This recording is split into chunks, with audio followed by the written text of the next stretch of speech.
Jesus, prometestes na dor, na alegria, estar ao meu lado em todos os dias, pois escolhi sozinho andar, mas junto de mim viestes ficar, pois só eu orar. Jesus disse: vem para as águas, vem me buscar, pois anda sedento, sem paz, sem porvir. As suas tristezas, teus temores senti. Quero agora lembrar-te, foi por ti que eu sofri.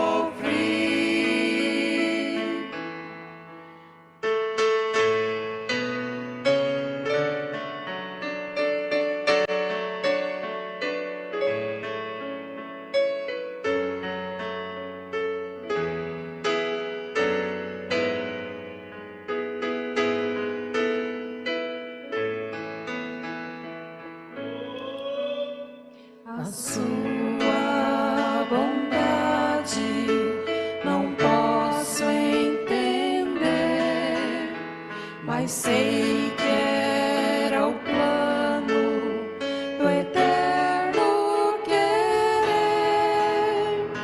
Sei que estás perto e sempre estarás. Seu amor me liberta e vida me traz. Que doce paz. E Jesus disse: vem para as águas, vem me buscar, pois andas sedento, sem paz, sem porvir. As suas tristezas, teus temores senti. Quero agora lembrar-te, foi por ti que eu sofri.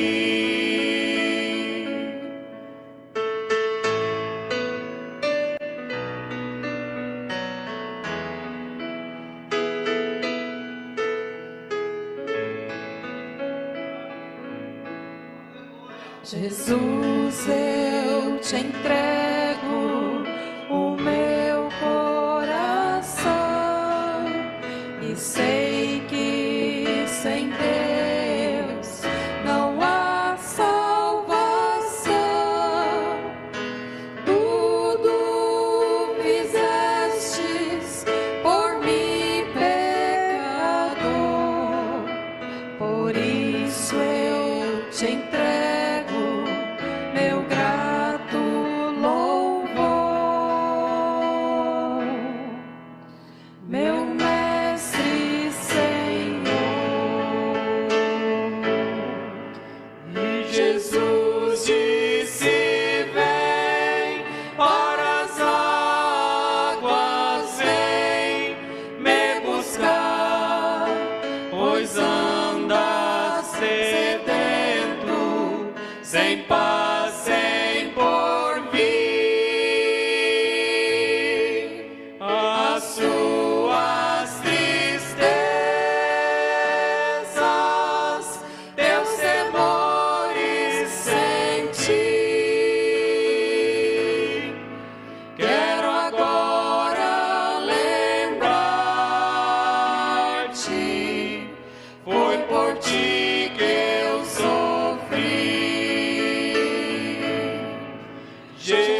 sem paz, sem porvir. As suas tristezas, teus temores senti. Quero agora lembrar-te, foi por ti que eu sofri.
Que o Senhor Jesus acrescente a nossa fé.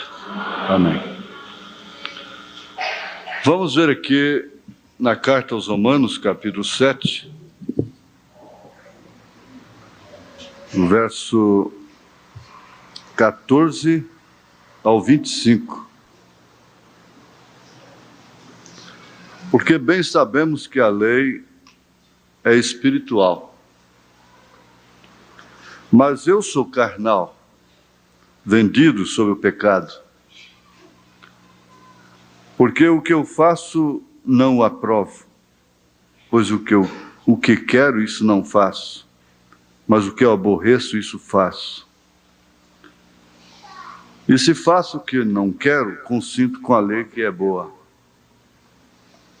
De maneira que agora já não sou eu que faço isto, mas o pecado que habita em mim.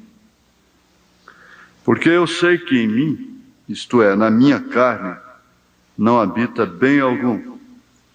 E com efeito, o querer está em mim, mas não consigo realizar o bem. Porque não faço o bem que quero, mas o mal que não quero, esse faço. Ora, se eu faço o que não quero, já não faço eu, mas o pecado que habita em mim. Acho então esta lei em mim, que quando quero fazer o bem, o mal está comigo. Porque segundo o homem interior tenho prazer na lei de Deus. Mas vejo nos meus membros outra lei, que batalha contra a lei do meu entendimento, me prende debaixo da lei do pecado que está nos meus membros. Miserável homem que sou! Quem me livrará do corpo desta morte? Dou graças a Deus por Jesus Cristo, nosso Senhor. Assim que eu mesmo com entendimento sirvo a lei de Deus, mas com a carne a lei do pecado. Te pedimos, Senhor, o Senhor tomar conta deste culto para o bem das crianças, dos inocentes, dos adultos, dos novos e dos velhos, de todos que vieram aqui, e que de uma maneira sincera, reverente, buscam a Tua face.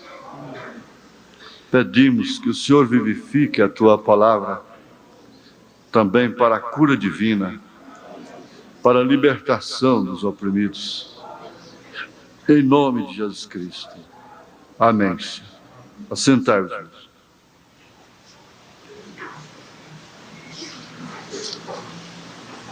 Graças te dou, meu Deus, pela paz que inunda meu ser. Graças te dou, meu Deus, pelo amor, pela vida sem fim. Graças te dou, meu Deus, porque tu tens cuidado de mim. Graças te dou, meu Deus, porque és meu e eu sou teu. Torre de controle da alma e do corpo. Nós vamos lembrar um pouquinho disso. Quando quero fazer o bem, o mal está comigo. Não deixe o diabo mentir para você. A primeira coisa é descobrir se é a vontade, entre parênteses, perfeita de Deus. E buscar o batismo do Espírito Santo. Vamos lembrar que há uma torre de controle da alma e do corpo. E o que nós acabamos de ler está nos falando de dois homens, de duas naturezas. Ora, se eu faço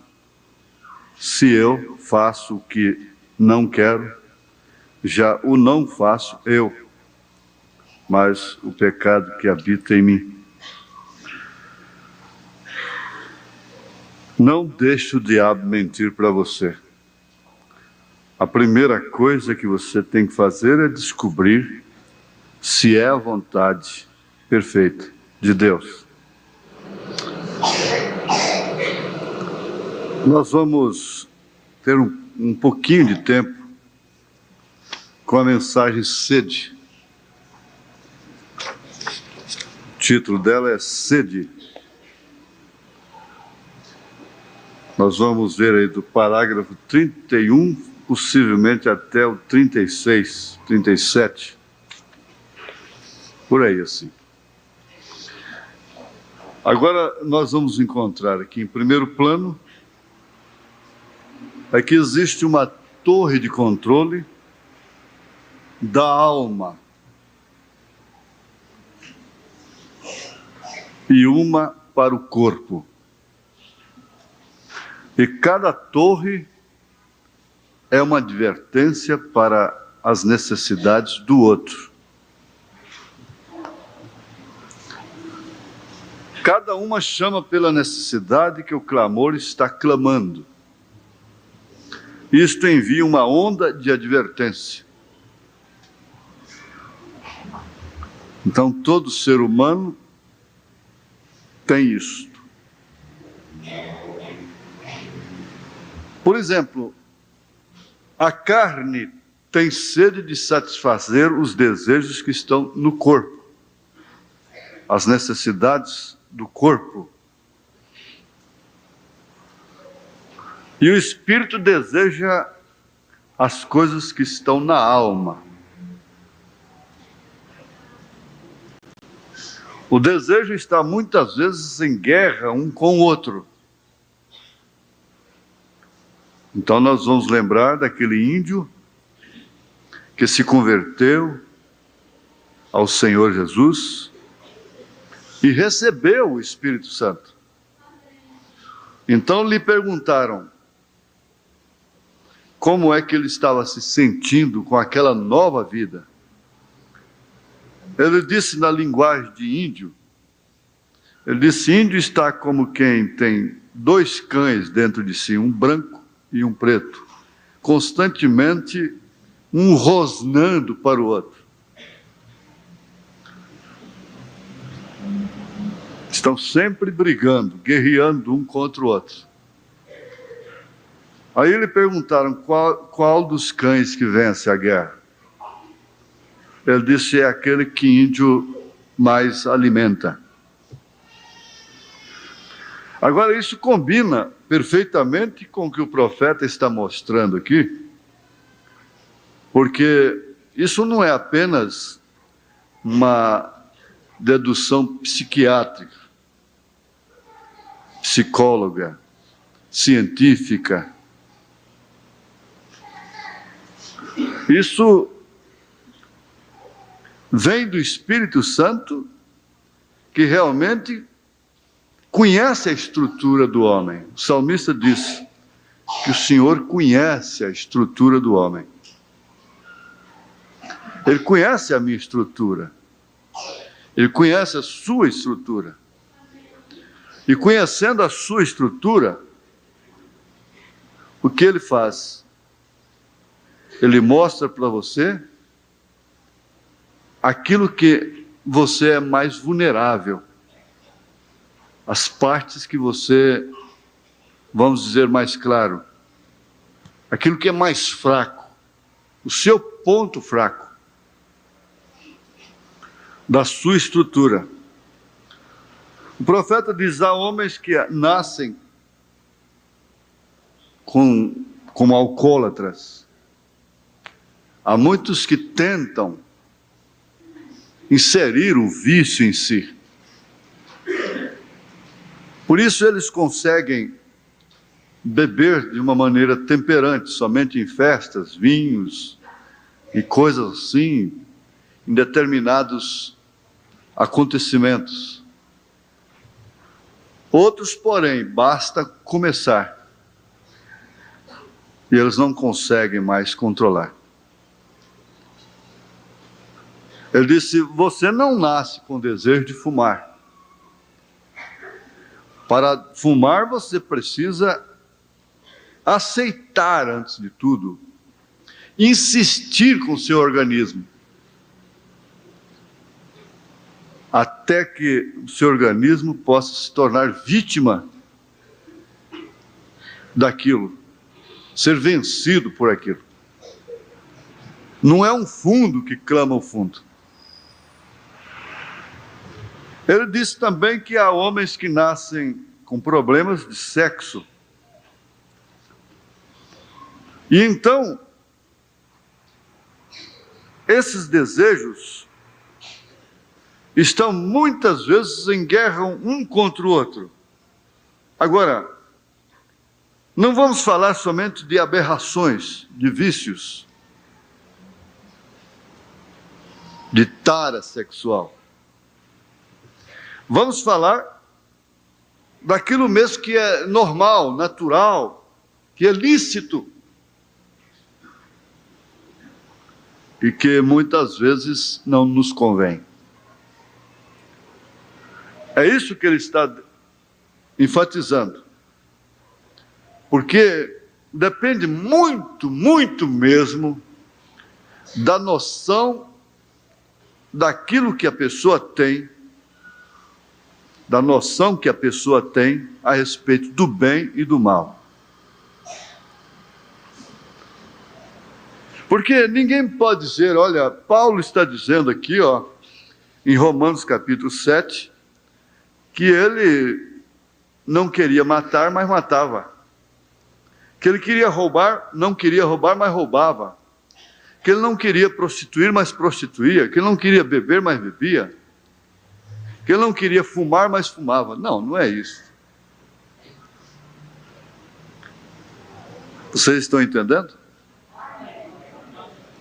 Não é que ele fumava, não é que ele bebia, esse mal que ele fazia. Depende muito da noção que a pessoa tem a respeito do que é mal e do que é bem.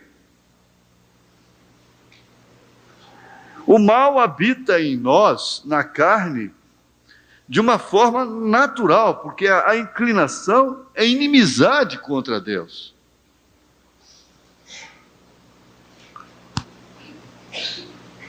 Ele chegou a incluir na lista de tantos e outros males a glutonaria, o apetite desordenado. A maledicência, a murmuração. Veja que ele não ficou muito preocupado com as coisas terríveis que assombram a sociedade, a parte social da igreja. Não. Então ele está tratando desse bem e desse mal da forma que ele é na sua carne e da forma que ele é em sua alma, da forma que ele é em seu espírito. Porque todo homem é mentiroso. Ele próprio disse aqui, seja todo homem mentiroso. De maneira nenhuma, sempre seja Deus verdadeiro e todo homem mentiroso.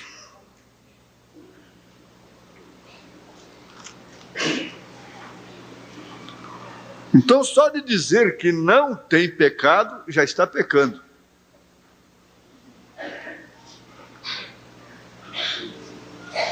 Só de dizer que não é pecador, já está pecando. Só de pensar que é uma super pessoa, um super cristão, já está pecando.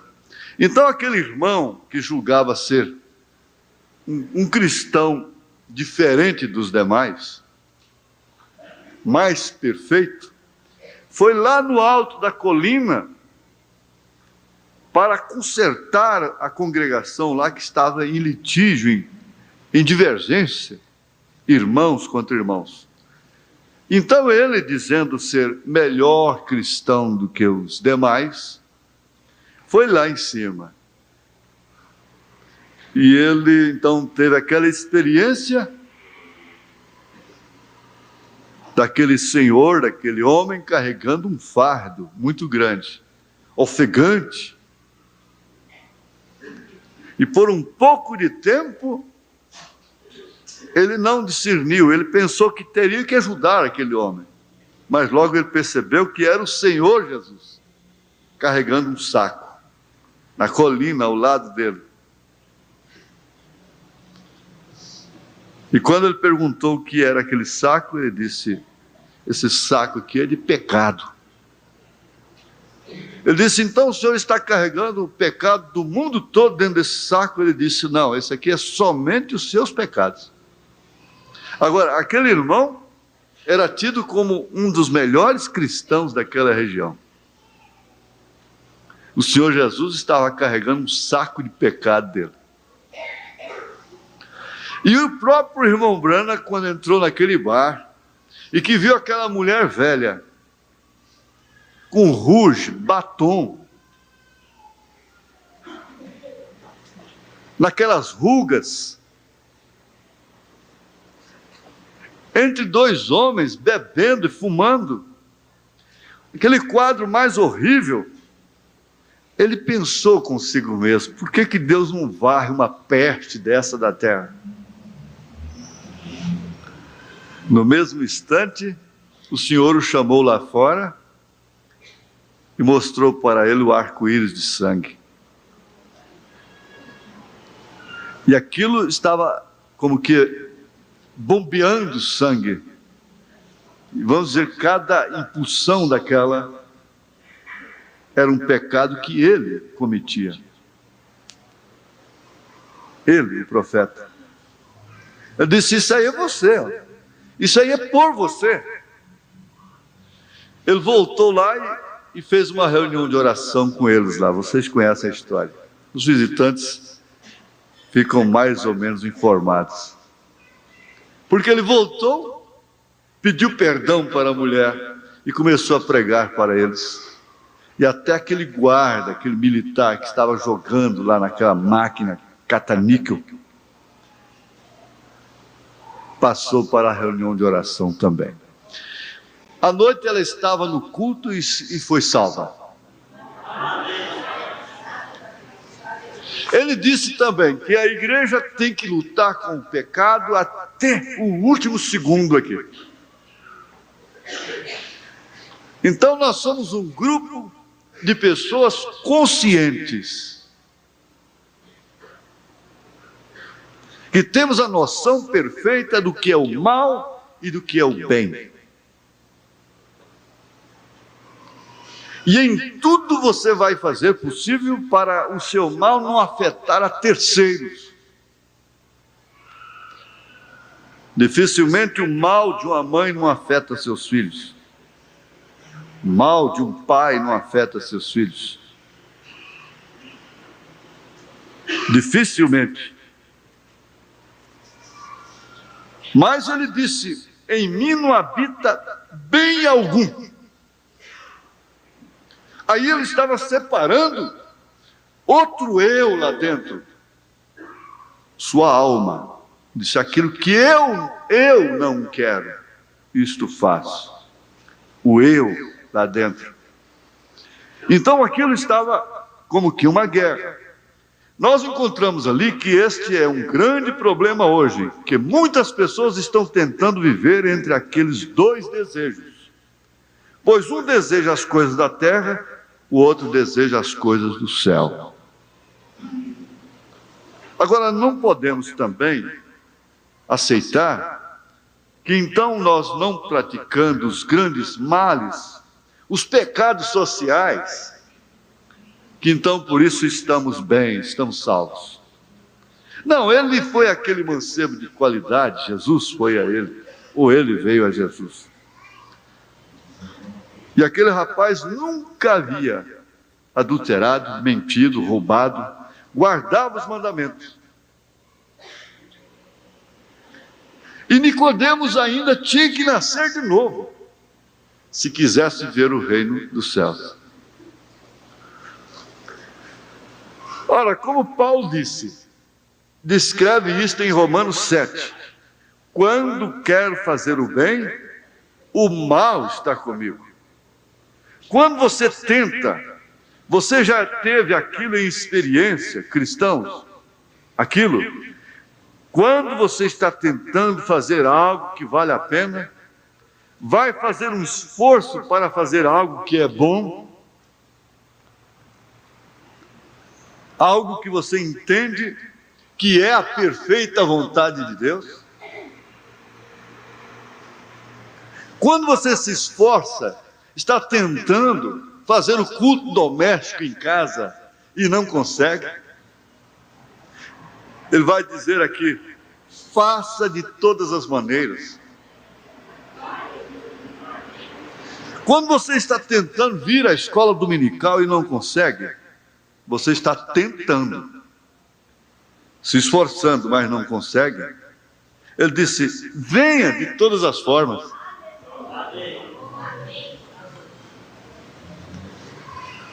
Ele disse, em relação aos maus pensamentos, ele disse: você faça exatamente ao contrário deles.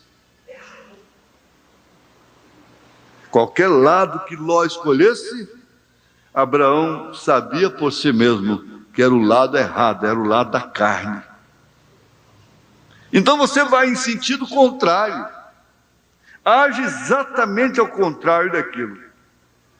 E aquilo, veja só, se aquilo é algo que é bom, então você descobre que existe o diabo em cada lado, simplesmente para te contrariar em tudo que você fizer. E aquilo é uma boa coisa. Você acha e crê verdadeiramente que você deve fazer aquilo. Eu gostaria de dizer isto, para que os cristãos possam saber disto. Quando você está começando a fazer algo, e há sempre algo tentando te contrariar para não fazer aquilo, faça-o de qualquer forma. Aquilo é o diabo ali tentando não te deixar fazer o que é certo.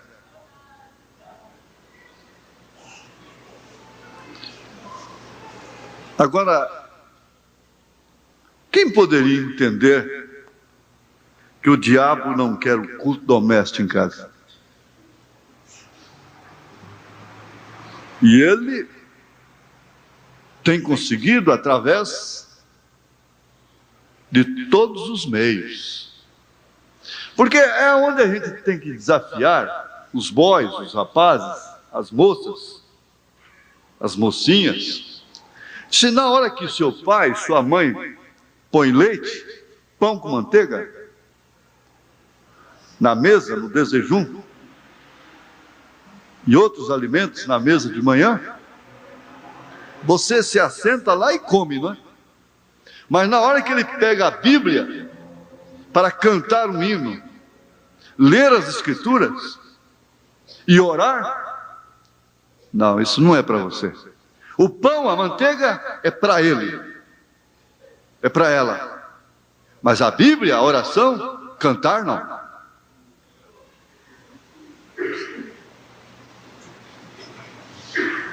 A galinha com arroz, o feijão, o bife, é para ele, é para ela. O pai tem que pôr a roupa, o calçado. É obrigação do pai, é dever da mãe. Mas a leitura da Bíblia, o culto doméstico, não. Isso aí não é mais para nós.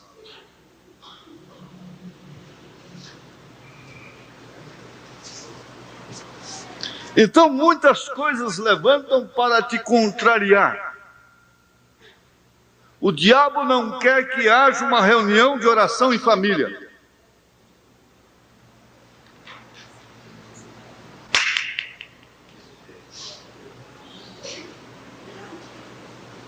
Vocês sabem por quê? Porque a reunião de oração em família, para começar, consolida o casamento.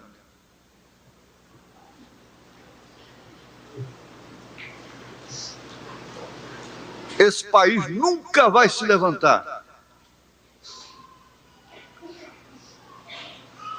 Pode pôr quem quiser lá em cima.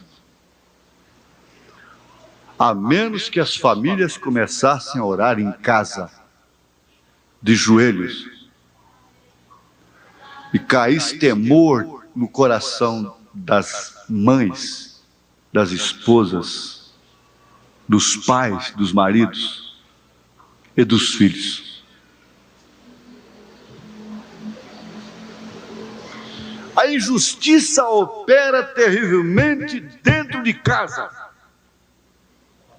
E não pense você, mocinha rebelde, que operando tão injustamente com sua mãe, com seu pai, você vai ser feliz.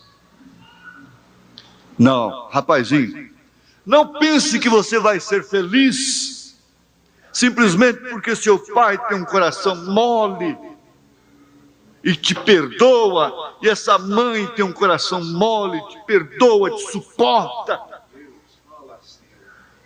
Não, não, não.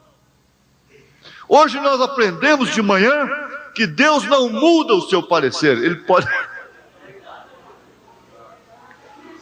não muda as suas escrituras. Ele disse: honra o teu pai e tua mãe, porque isso é o primeiro mandamento com promessa, para que teus dias sejam longos aqui na terra.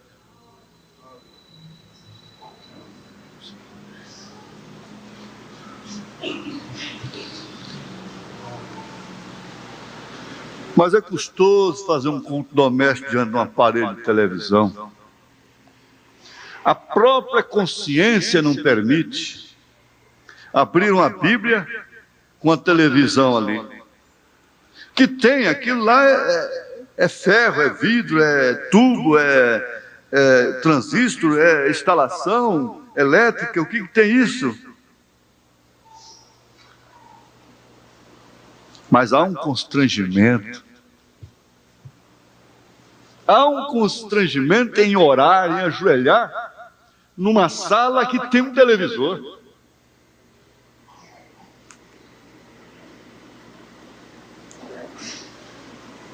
Essa é a verdade que nós estamos vendo. Seria este o mal que Paulo disse que ele não queria, mas fazia?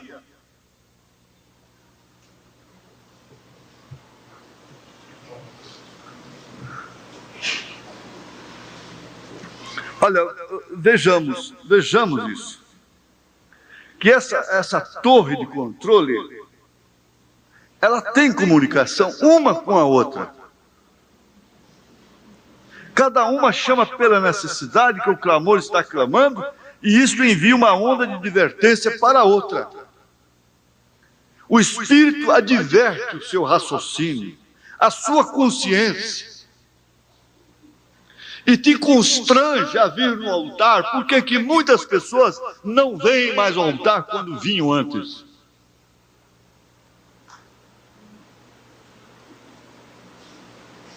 Não oravam mais como oravam antes. Não tem mais como ouvir um programa e sintonizar a mensagem. Não tem mais como ler a Bíblia de uma forma assim, com ela falando para si. Como Deus falando para a pessoa. Como uma carta que se abre subscritada para si. Ela é minha, ela é endereçada a mim. Quando essas cartas de Paulo, de Pedro e de João são lidas dessa forma, não tem a pessoa que não seja libertada de espíritos maus. Quando elas são lidas dessa forma, bem entendido. Então esse é um bem que você acha que deve fazer. E você concorda e luta, mas não faz. E não fazendo, você está fazendo o mal que você não quer fazer.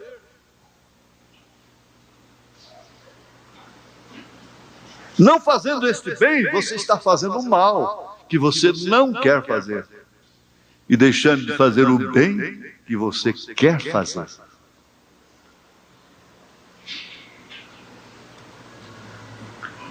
O culto doméstico, o culto em família,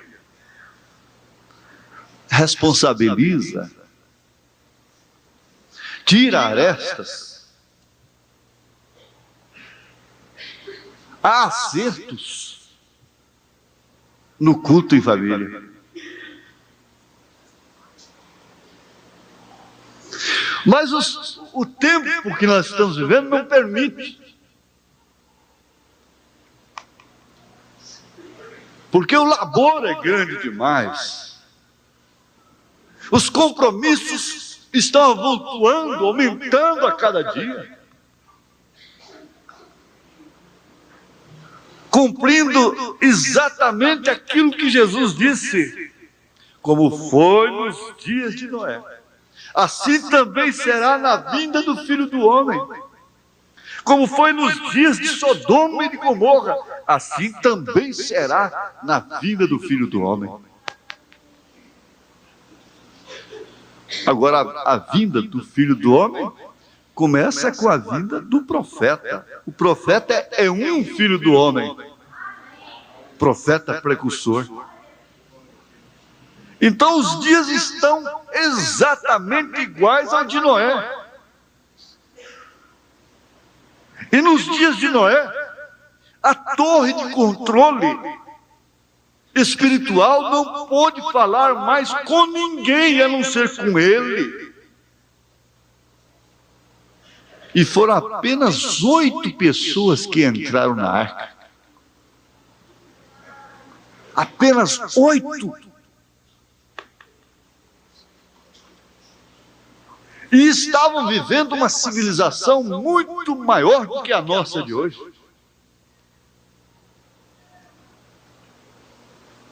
Isso é de se raciocinar. Isso é de ficar parado mesmo, em silêncio. Para escutar, raciocinar, pensar.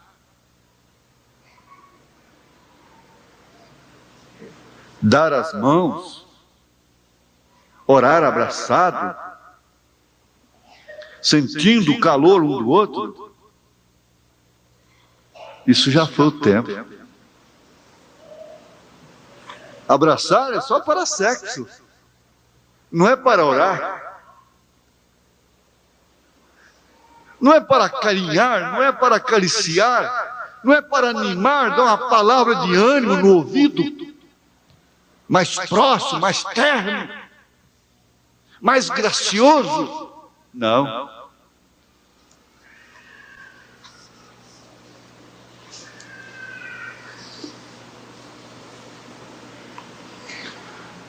Ora, sim, isso está ligado. Está ligado, sim, de tal forma que quando Deus falava com um homem seu, Ele estava falando também com sua mulher. Quando Ele estava falando com Abraão, Sara estava implicada naquilo. Para cumprir a sua promessa para com Abraão, Deus precisou de Sara. Deus necessitou de Sara, por isso ele não a matou. Porquanto ela estava em seu marido. Ela estava em Abraão. E aquela torre de controle não podia, de forma alguma, emitir uma mensagem sem que ela ouvisse, sem que ela escutasse, ainda que estivesse do outro lado da tenda.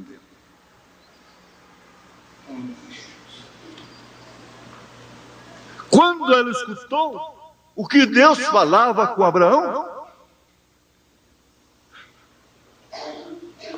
o mal estava nela.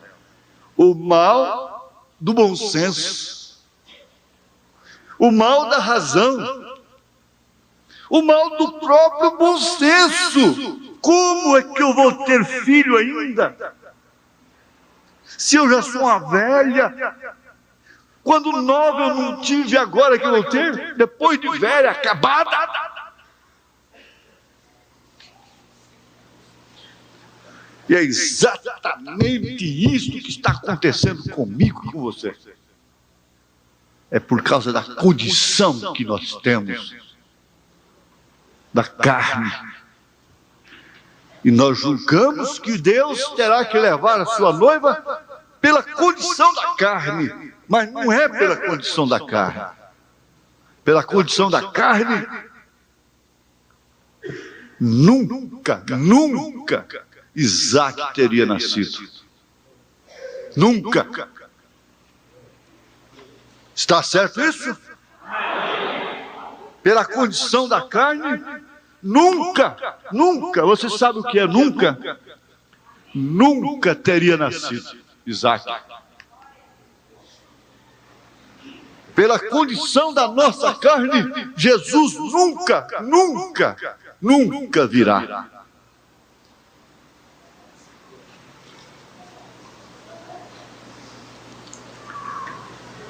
O que Ele quer é que realmente aceitemos por fé essa verdade. Só isso é o que Sara teria que fazer, o que Abraão fez. A carne tem sede de satisfazer os desejos que estão no corpo, e isso só pode ser atendido através dos sentidos, da razão. E o Espírito deseja as coisas que estão na alma. O desejo está muitas vezes em guerra um com o outro. Nós encontramos ali que este é um grande problema hoje, que muitas pessoas estão tentando viver entre aqueles dois desejos. Pois um deseja as coisas da terra, o outro deseja as coisas do céu. Como Paulo disse, escrevendo aos Romanos: quando quero fazer o bem, o mal está comigo. Quando você tenta, você já teve aquilo em experiência, não é verdade? Então, o que você deve fazer? Você deve fazer o culto doméstico, ainda que seja sozinho na sua mesa. Sem rabugice.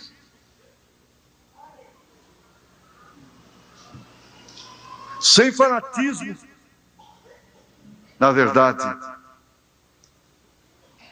Mas você deve fazer o culto doméstico, ainda que seja sozinho. Ler a sua Bíblia em voz alta. Você, afinal de contas, é o dono da casa. Você é o comprador de arroz dali. Você é o pagador de luz. Você é o pagador de água. Você é o pagador de feijão. Você é o pagador de carne. Você é o pagador de escola. Você é o pagador de sapato, de vestido. Então você tem direito de fazer o culto doméstico na sua casa.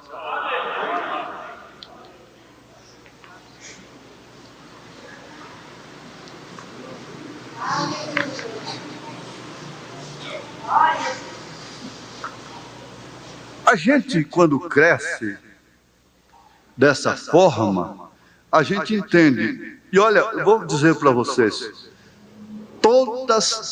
oxalá que todas as famílias, todas as crianças para comerem, eu não estou falando que deveriam estar nessa condição de criança de rua, mas bem entendido.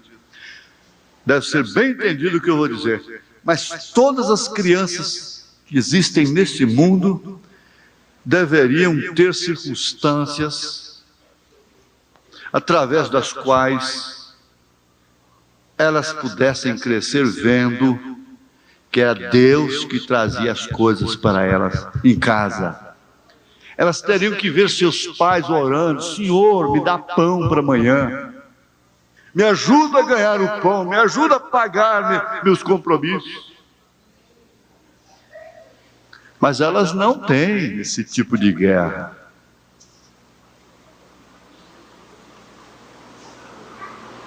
Elas não sabem quanto custam as coisas. Mas quando a gente cresce, acordando de madrugada, vendo uma mãe chorando,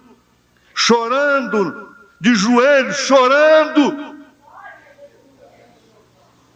para comprar coisas para comer, pedindo a Deus meios, aí é diferente.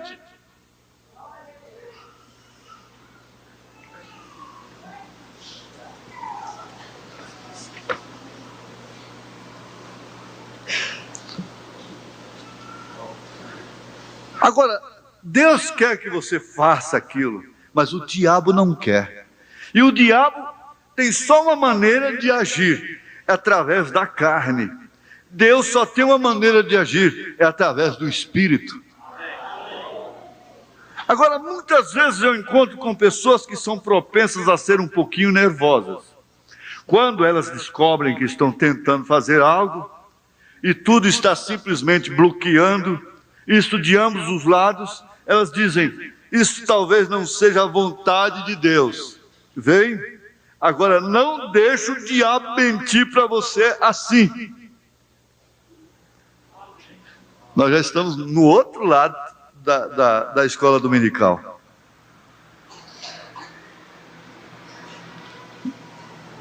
Como a moeda tem dois lados, então nós estamos do outro lado da mensagem de hoje de manhã.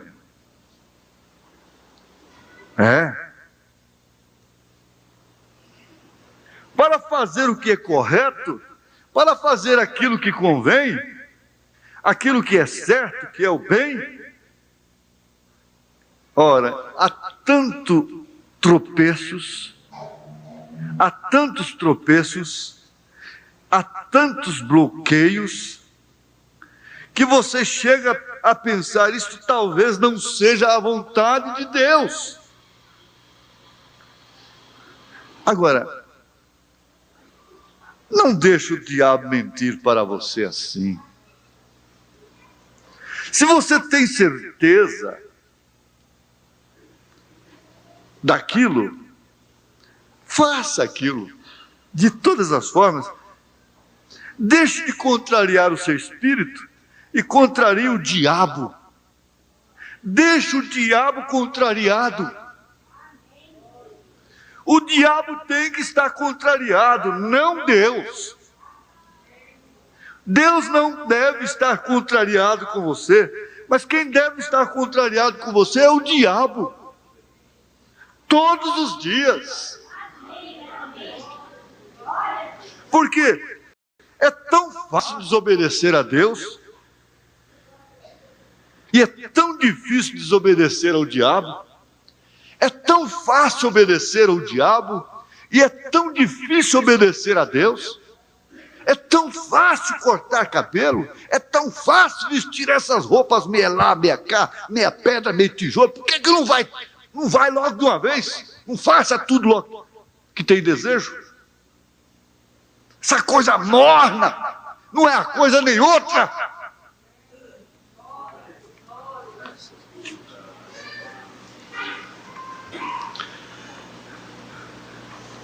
É tão fácil obedecer ao diabo, e é tão difícil obedecer a Deus. É tão fácil obedecer aos sentidos, aos desejos da carne, com os mínimos toques.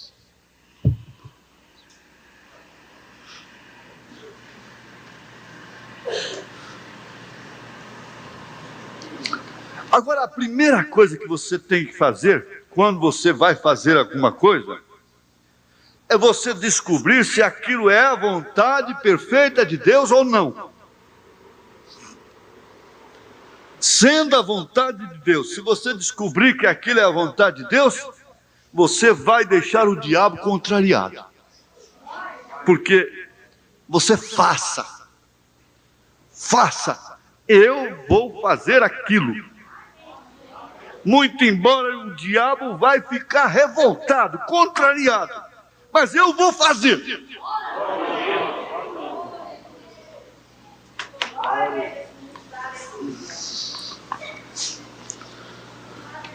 E então, se você deseja saber se é a vontade de Deus, olhe na Bíblia, é só isso.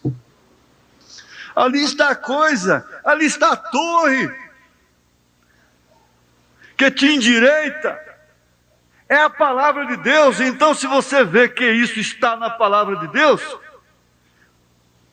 você não precisa temer, você não precisa esconder, você não precisa ficar com medo, você pode seguir em frente, porque aquilo está na palavra de Deus. Deus vai te cobrir. Na guerra, quando um pilotão, ou um soldado, ou 2 ou 3, um grupo de soldados tem que atravessar um vale perigoso, que está havendo um tiroteio, os outros na retaguarda dão cobertura. Quer dizer, disparam metralhadora direto contra o inimigo lá para que os outros passem. Dando cobertura.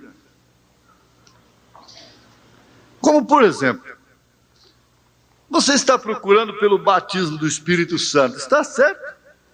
Porque se você tem o batismo do Espírito Santo, você só vai ser guiado na verdade.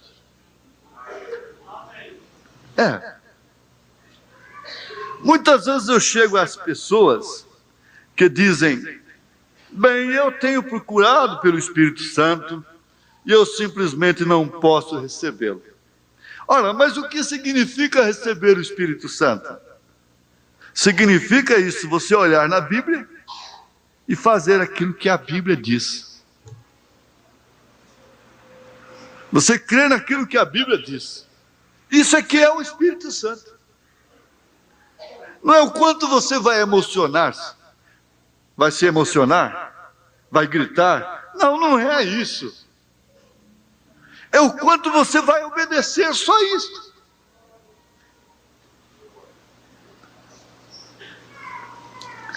Então ele diz, eu não creio que isso seja para mim, irmão Branham. Todas as vezes que eu tenho uma depressão, eu fico deprimido, eu fico doente. E eu vou orar, se eu jejum, eu fico doente.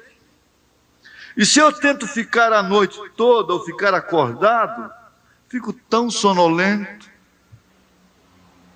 Não consigo orar. Eu não posso levantar os meus pés. Recordem, isso é o diabo. É o diabo de todas as maneiras, porque Deus quer que você tenha o Espírito Santo. O Espírito Santo é para quem desejar.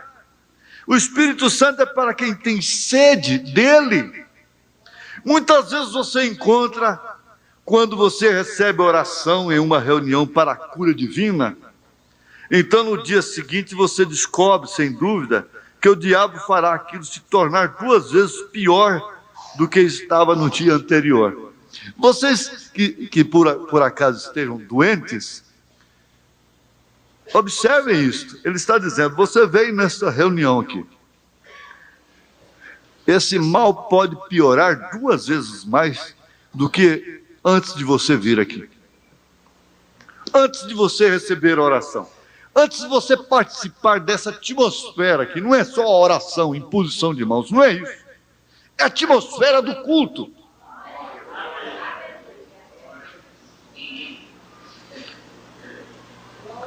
E se você se arruina, se você piora, é um sinal de que Jesus te curou. Veja. Recordem, aquilo é simplesmente Satanás tentando te afastar da bênção que Deus tem para você. Deus quer que você seja curado, sim. Ele ama a cura divina. Ele gosta de curar as pessoas. Vem, não dê ouvidos àquele sujeito da razão. Sempre siga em frente.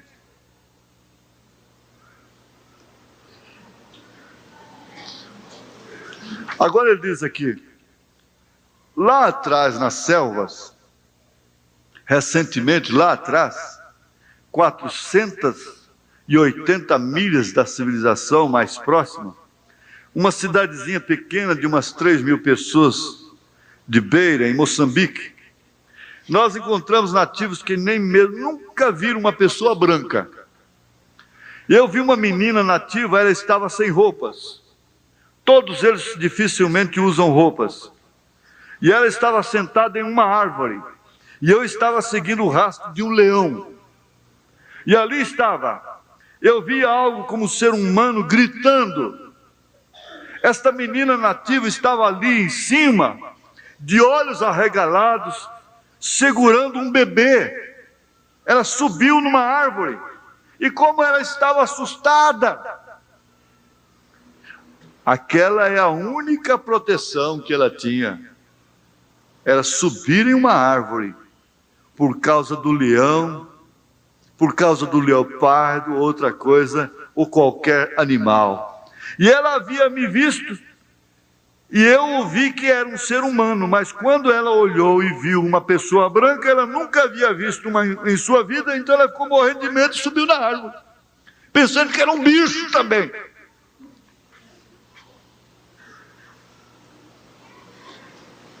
Naturalmente.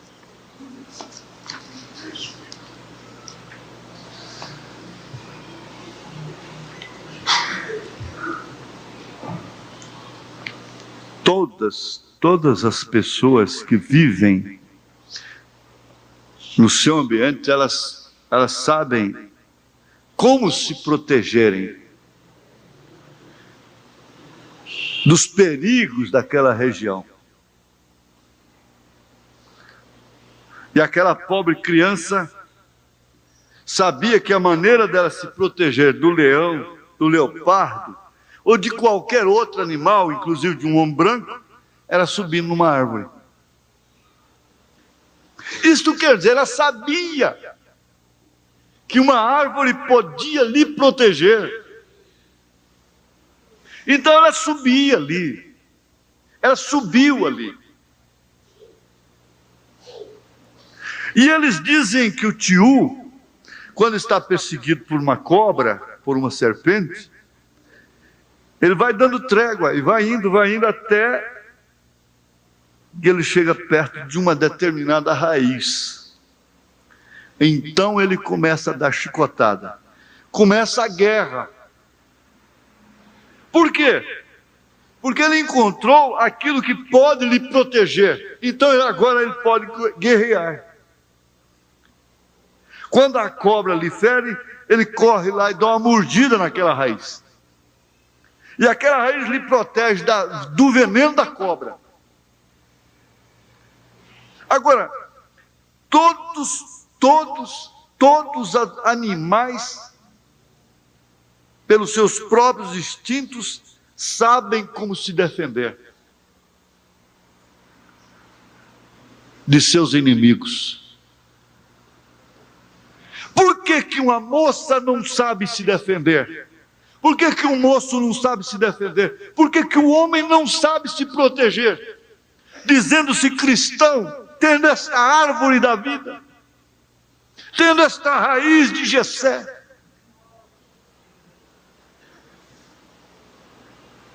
tendo esse Espírito Santo que fala, que controla, que é uma torre dentro de si.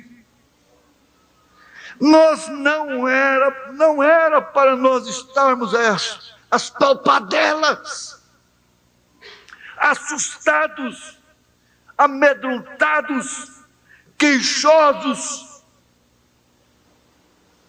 murmurando, culpando outros. Não. Nós somos o povo mais rico dessa terra.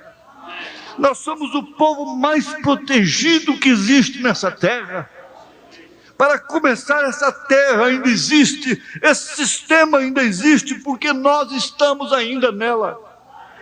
Quando nós não estivermos mais aqui, não há nada que possa proteger essa humanidade mais.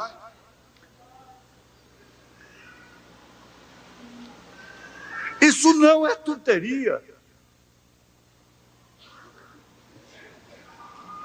Mas como Sara, nós não podemos crer, nós não podemos receber, nós não podemos admitir esse lugar que Deus deu para nós, essa condição que Deus deu para nós. A paz que existe nessa nação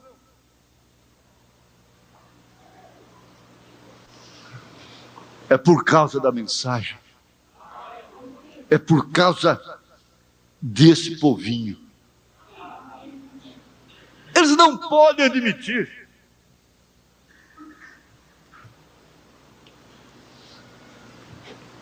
Agora, sabendo disto, quão descansados, quão confiantes nós deveríamos estar, dando passos somente seguros, firmes. O salmista diz: os passos dos justos são ordenados pelo Senhor. Isto quer dizer, aquele homem sabe aonde pisa, aquela mulher sabe aonde pisa. Não precisa que nenhum homem, o marido, e nem pastor, nem ninguém, esteja dizendo: não faça isso, não vá lá, não se vista assim. Não, não precisa.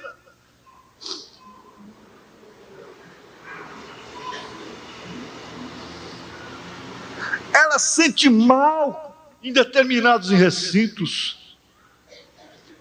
Ela não entraria ali por preço algum.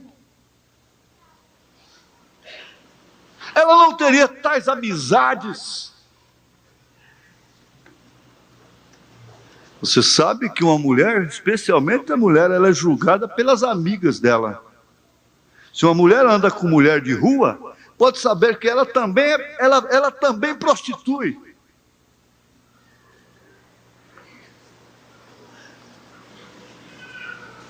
Se ela anda com uma mulher que tem amantes, pode saber, ela também arranjou um amante já, e fez um ponto de encontro lá naquela casa de amantes.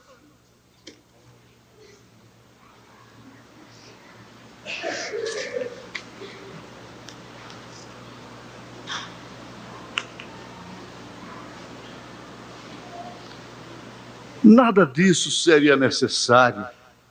Nada disso é necessário.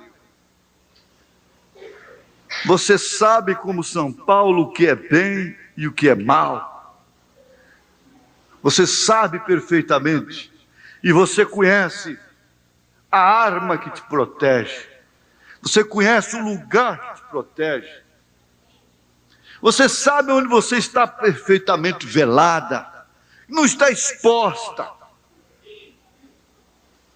A igreja sabe que há um único lugar escolhido por Deus para adoração. Há um único lugar por Deus escolhido para fazer habitar o seu nome. Há um único lugar escolhido que é de fato o esconderijo do Altíssimo, que é a sombra do Onipotente.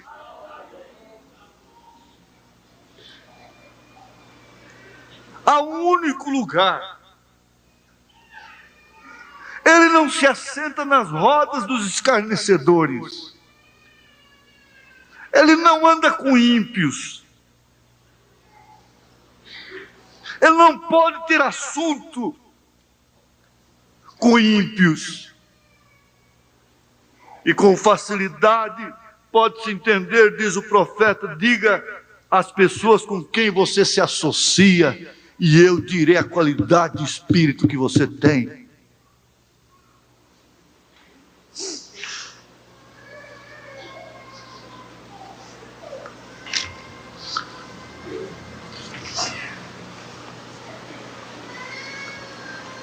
Agora aqui há uma coisa muito tremenda, veja. É algo que é natural, que é uma coisa fora, não é uma coisa fora do natural ter sede por Deus. É uma coisa natural, é simplesmente algo que você deve fazer. Deus te fez assim, e não é nenhum super-humano, é realmente um ser humano comum. Não é que seja para algumas pessoas especiais ter sede de Deus, não. O salmista diz: a minha alma tem sede de ti, tem sede do Senhor.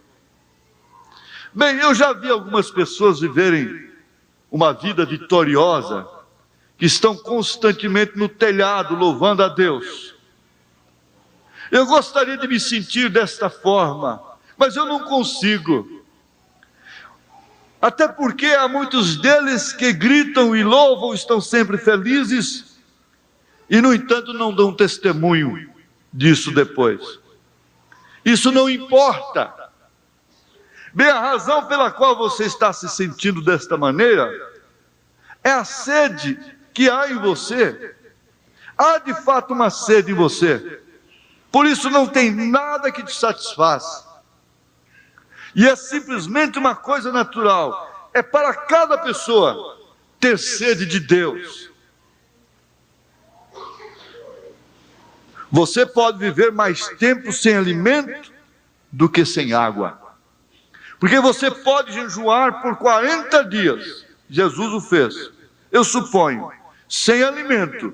Mas você não poderia ficar esse tempo todo sem água. Você simplesmente se secaria e morreria. Você deve ter água.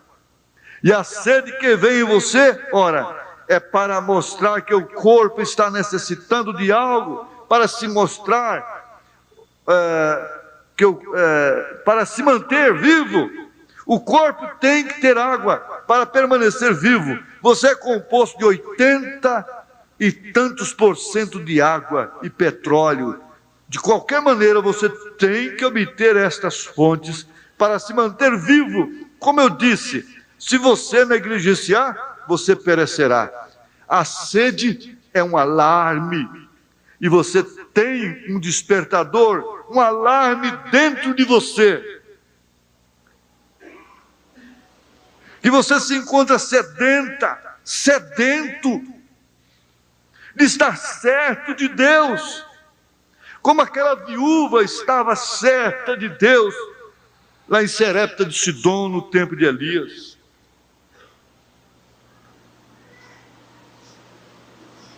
Ela ia morrer, mas quando Elias chegou na sua casa, bateu na sua porta, ela lhe deu o resto que tinha, e a coisa foi multiplicada, e a ressurreição entrou na sua casa. Ela estava certa de Deus, e por isso ela não se corrompeu, sendo a mulher ainda jovem, e passando tantas necessidades, mas ela manteve no calibre de Elias. Por isso Deus a enviou à sua casa, havendo tantas viúvas naquele tempo, e que por razão, cada uma delas podia agir de uma maneira falsa, circunstancialmente, mas, porém, ela se manteve fiel ao seu caráter, ao seu princípio. Ela não fez aquilo que a razão diria para ela fazer. Por isso, Elias foi à sua casa, e o poder de Deus entrou lá. O seu filho, na verdade, morreu, mas foi ressuscitado. A morte tem entrado, na verdade, mas haverá ressurreição. Nessa casa que recebeu Elias. Ora, a mensagem diverge, varia muito, mas toda ela está enquadrada exatamente nesse ponto. Torre de controle. Você pode olhar que cada um deles teve uma torre de controle dirigindo, como José lá no Egito, como a viúva que acabamos de citar, como Moisés lá no deserto, como Davi, e no Novo Testamento, Paulo, e todos eles é a igreja primitiva. Agora eu pergunto, há uma torre de controle controlando essa igreja ou não há? Há uma torre de controlando a sua vida, de controle, controlando a sua vida ou não há? Em que condição nos encontramos? Na condição de Abraão, se secando a cada dia que passa? Na condição da viúva de Sarepta de Sidom? Depois de tudo o filho morre? Em qual é a condição que nós nos encontramos? E hoje de manhã, fez menção aqui com as crianças, estudou com as crianças, as campainhas no peito do sacerdote, do sumo sacerdote, Arão. Enquanto elas batiam, tiniam, enquanto elas faziam barulho, é sinal de que ele estava vivo. Estava vendo, era uma forma de controle, sinal. O controle é a torre dá sinal. Então o sinal que aqueles que estavam de fora tinham de que ele estava realmente vivo é porque as campainhas não batiam, não paravam de soar. E no seu movimento ali oferecendo sacrifício, elas ficavam tinindo. Então eles tinham certeza de que ele estava vivo. Agora, se aquilo silenciasse, parasse, então eles sabiam que ele havia morrido. O silêncio significava morte naquele caso, porque não havia mais mensagem.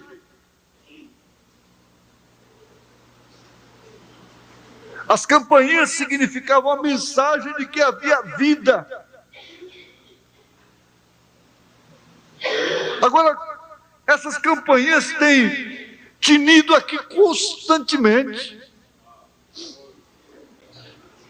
É que eu conversava com a irmã Antônia hoje. Nós estamos aqui com uma fartura. Culto na segunda-feira à noite, na quarta-feira à noite, sexta-feira à noite, domingo de manhã, domingo à tarde, 3 programas de rádio por dia, fitas de vídeo, fitas de cassete. Que fartura!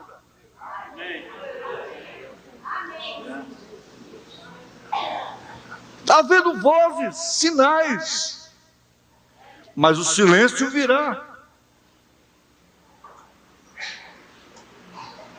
Haverá um silêncio.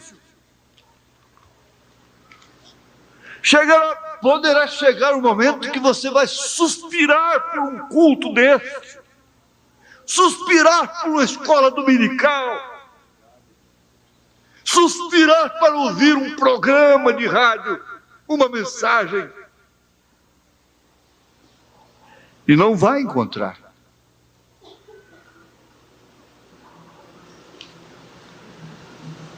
E o sumo sacerdote, que ainda está no trono, está emitindo esses sinais, emitindo essas vozes. É um sinal de que ele ainda está no sacrifício. Mas quando isso silenciar, ele saiu do trono da intercessão. Não é que ele morreu, porque ele já foi morto, já ressuscitou. É que ele sai do trono da intercessão para vir buscar a sua esposa, tirar desse mundo. Vai desaparecer um povinho aqui nessa terra. Vão desaparecer pessoas desta igreja. Vão desaparecer pessoas no Brasil, nos Estados Unidos, em todas as partes onde se encontram eleitos da noiva de nosso Senhor Jesus Cristo. Todas elas caminharam na mesma condição. Carne, tentando, lutando para fazer o bem. Todas elas tiveram os mesmos sentimentos, as mesmas paixões como Elias. Mas o certo é que todas elas venceram pelo sangue do Cordeiro, pelo testemunho da palavra. Lá nós vamos encontrar muitas delas. Quando a gente está despedindo uma irmã, Maria Francisca dos Santos, que sofreu tanto nessa dimensão.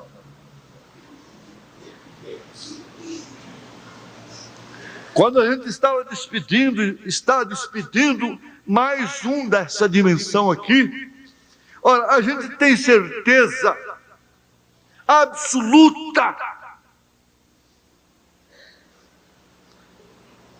de que eles têm entrado na sexta dimensão, onde não há esta guerra mais, de querer fazer o bem e não fazer. Lá não se tem que fazer culto doméstico para educar filhos, para sustentar a atmosfera familiar.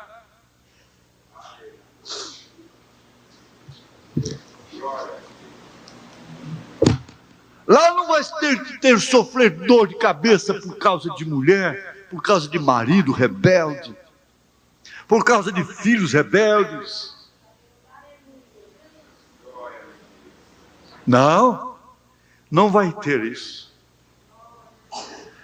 Lá você não vai ter que ler essa Bíblia, assentar-se com sua família e ler. Por isso o profeta ora, quando a espada for de pendurada, essa Bíblia for fechada, a fumaça dissipada, lá nós não necessitamos deste livro, porque este livro nos levou para lá.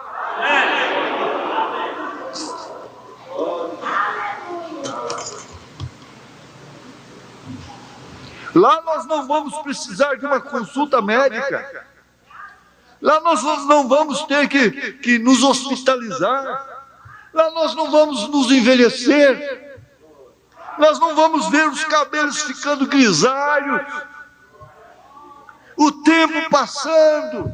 Mas o aniversário, rosas, velas e coisas e parabéns e presentes, não. Eu desde já não gosto de aniversário. Aleluia! Glória a Deus! Lá não tem festinha de aniversário, porque a velhinha de 90 anos aqui é uma jovem de 22 anos lá, e lá não tem mais aniversário, você sabia? Lá não vai ter aniversário.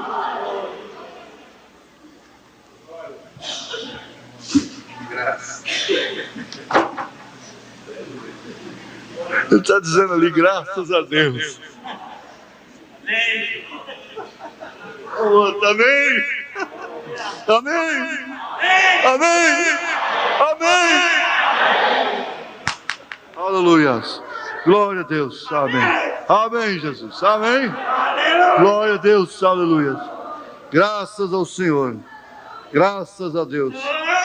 Amém. Amém, Jesus. Amém. As campainhas ainda estão tocando. Graças a Deus. Amém. Graças ao Senhor. Vamos ficar de pé.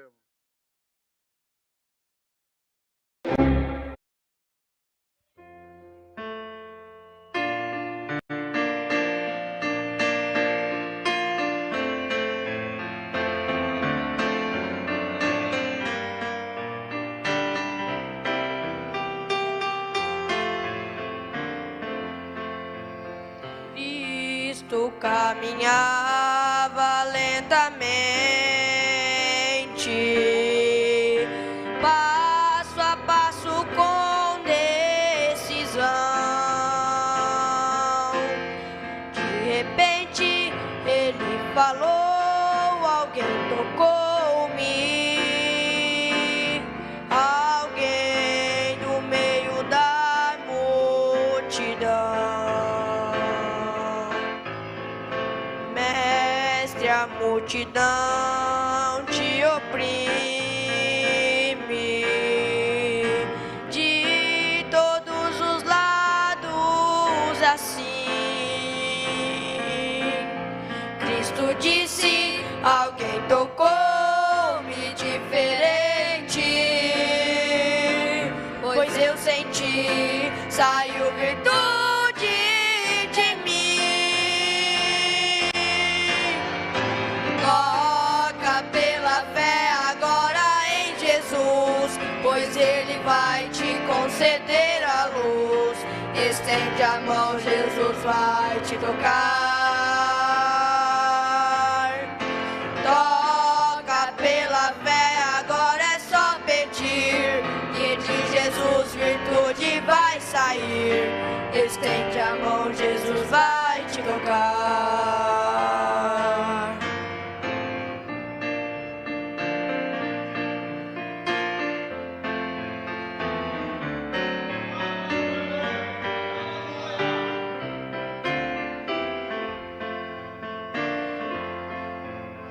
Então uma mulher aproximou-se e disse, fui eu, Senhor, quem te tocou. Cristo ali falou-lhe muito suavemente, vai em paz, que a tua fé te salvou. Toca pela fé agora em Jesus, pois Ele vai te conceder a luz. Estende a mão, Jesus vai te tocar. Toca pela fé agora, é só pedir, que de Jesus virtude vai sair. Estende a mão, Jesus vai te tocar.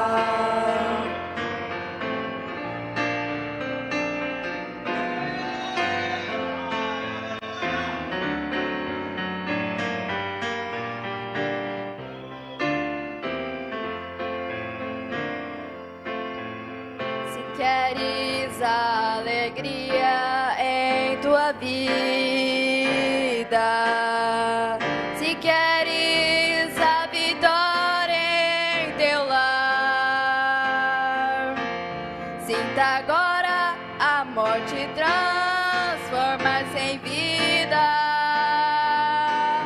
quando a mão de Deus te tocar.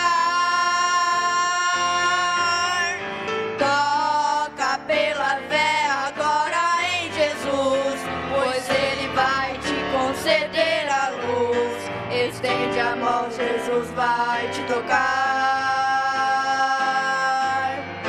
Toca pela fé agora, é só pedir, que de Jesus virtude vai sair. Estende a mão, Jesus vai te tocar. Toca pela fé agora em Jesus, pois Ele vai te conceder a luz. Estende a mão, Jesus vai te tocar.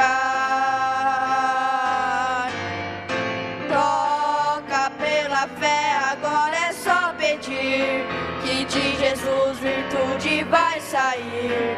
Estende a mão, Jesus vai te tocar.